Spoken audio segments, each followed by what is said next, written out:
Welcome to the Solemn Yu-Gi-Oh channel where we cover everything collecting and investing in Yu-Gi-Oh! This is my last night with these beautiful babies. If you saw my little mail day, my beautiful little red eyes, the Dark Magician, and even the arm. This is the final night before they go to the bank's vault, and so I figured I'd film a truckload of videos with them still in the background before we go back to very budget-friendly backgrounds. And these are safe in the bank's vault. Now today we are talking about Yu-Gi-Oh! Is booming. Now, if you've been watching this channel, it's like not news. Like, what are you saying? Of course, we've seen all these fucking all-time highs on all these prices. Yeah, it's booming, it's on fire. What's new? No. For once, we're not actually talking about the vintage on this channel. I know, crazy, whoa. We're talking about the game as a whole. And that is also important, you know, if the entire game were to die, completely gone, the interest in the vintage market would also decrease. It would not die. There's still people who just love the franchise, but it would decrease. And so, when we get some beautiful statistics, and trust me,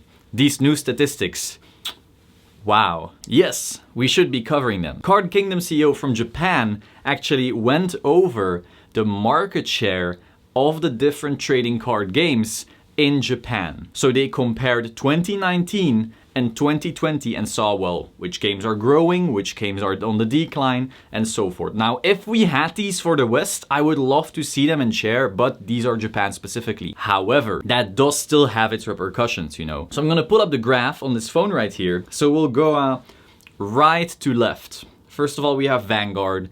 And this is very sad for me to see. It's a big old decline. It is 33% down. Now this is for March to August. So obviously maybe Christmas completely changes everything. I doubt it, but it is a sharp decline. 33%. Is that what it looks like? I mean, that's what it looks like, right? That hurts. So Vanguard. Then we have Weiss Schwarz. Oof. 42% down. Battle Spirits. I know it's not very known here in the West, but in Japan it's a big deal, I guess. 31% up. One of the few card games that's actually up there. And then we have MTG, which is up 2%. Wow. Okay, so that's as good as stagnant, but you know, it's better than dying. Now we get to Pokemon, and this Pokemon one is weird. We have all this hype around these vintage cards lately, but just as a game, it is actually down.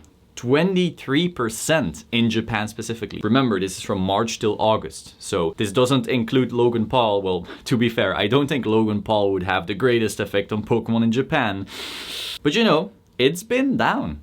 Play-wise at least. Buying new product-wise, you know. Now, of course, this latest run on the stores the past few weeks may have changed that, you know. I don't know if Champion's Path is already in this again till August, but you know, gotta cover it. And then Duel Masters. Again, this is a big one in Japan, but not so much in English. It's also down 24%. Yikes. However, then we get to Yu-Gi-Oh! If anything, this is the only winner on this list. I mean, maybe Battle Spirits is as well, but again, look at the size, the difference in size. Yu-Gi-Oh! Is up 32% in 1 year. One. All the other ones are being wiped out. Now, obviously, people will say, oh, COVID, you know, COVID has been killing this game and this game. Yeah, but Yu-Gi-Oh! Is a trading card game as well. They're all down. So we can't just say, oh, COVID did this or did that, like blah, blah, blah. They're all down except for fucking Battle Spirits. The only one that's up is Yu-Gi-Oh! Now, some people are saying, oh, why? Why this? Why that? Some people are, oh, Rush Duels. I don't know if it's Rush Duels. I really don't think so. It looks like fun, borderline brain-dead, easy version of Yu-Gi-Oh! I guess it's a fun little Uno 2.0 with cooler characters, but I don't think Rush Duels creates a 32 or 31% increase like that.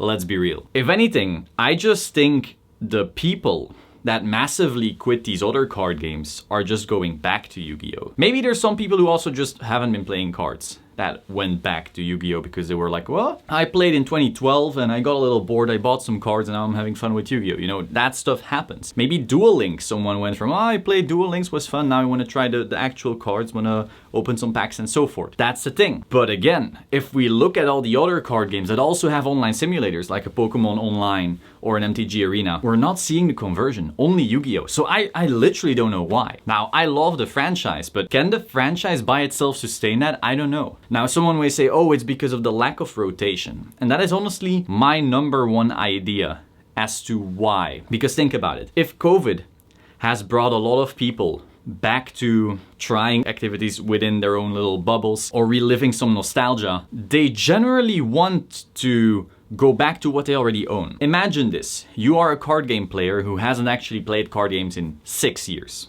Yeah, you were too busy with your career or with trips, with life, all of this stuff. It's been 6 years. You still have collections of Pokemon, Magic, Yu-Gi-Oh! You think, huh?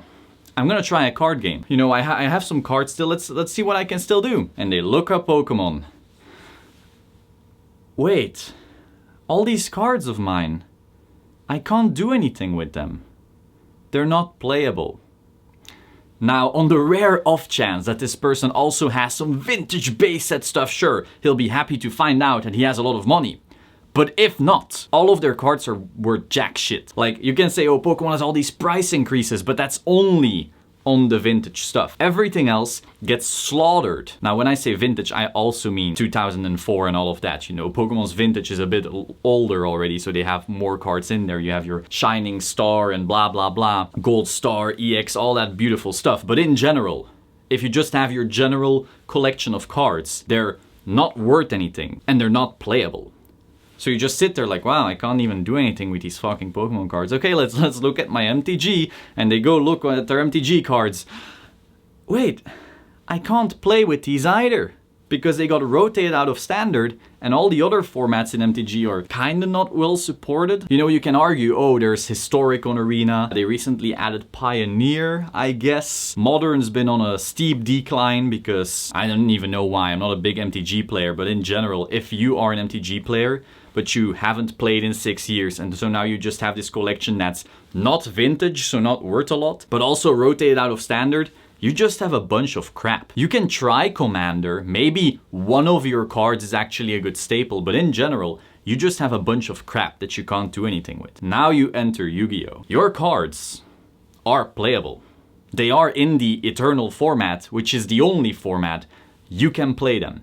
Now, I'm not saying they'll be great. I'm not saying at all that you will have the greatest deck, but you will be happy to figure out like, hey, zombies are still a thing. They're not mega, but I can grab my zombies.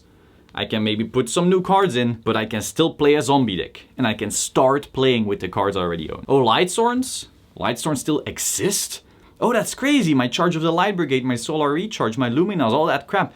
I can still use them and then I just put some cards in it. But even if I don't, for now, they can be put in a deck and can be placed on the field and they can do things. So if you, as a person who hasn't played in a while, want to return to one of these 3 games, because again, COVID has pushed you inside, and so the only thing you can do, because for some reason, well, your job is closed, you can't go on trips and blah, blah, so you're just scrolling on Google. If one of these 3 games is gonna let you just start having fun with your cards again, it's gonna be Yu-Gi-Oh! Whether you prefer other games, that's fine. But in general, if you just have general cards in Pokemon, they're not even playable. MTG, same thing. Yu-Gi-Oh! You can literally still play with them. Even if they suck ass. You can look at them, you can start playing your stupid fucking Lightsworns or Mermails or whatever. They work. Even if they're tier 6, you're allowed to play them. And so I think that has really helped. That makes it very easy to start playing again, even at the very, very lowest level. So yeah, there's just a big lag of friction to get back into the game. If I want to start playing Pokemon right now and I have a collection from pre-rotation, it's too bad. I could go and sell them, yeah, and then try if they're even worth anything and blah, blah, blah. Such a bunch of crap I have to go through just to start again. Yu-Gi-Oh! Just doesn't have that. And so that's why I feel, of course, apart from it being a strong franchise, it is currently doing so well. Because you know, MTG, Pokemon, they have strong franchises, obviously. So that is clearly not enough to hook people back into playing your game. Clearly, just looking at the stats. Again though, this is just Japan. The West can be absolutely different. Again, if you look at your Champions Path, that has created some crazy craze. Of course, after all the influencers going crazy about it as well. And of course, this doesn't really create players. It has just created flippers, if you will. Regardless, this was just a quick little analysis of these stats. You can disagree with the stats, but the stats are right there. Like this video, subscribe, and I will see you soon. Ciao.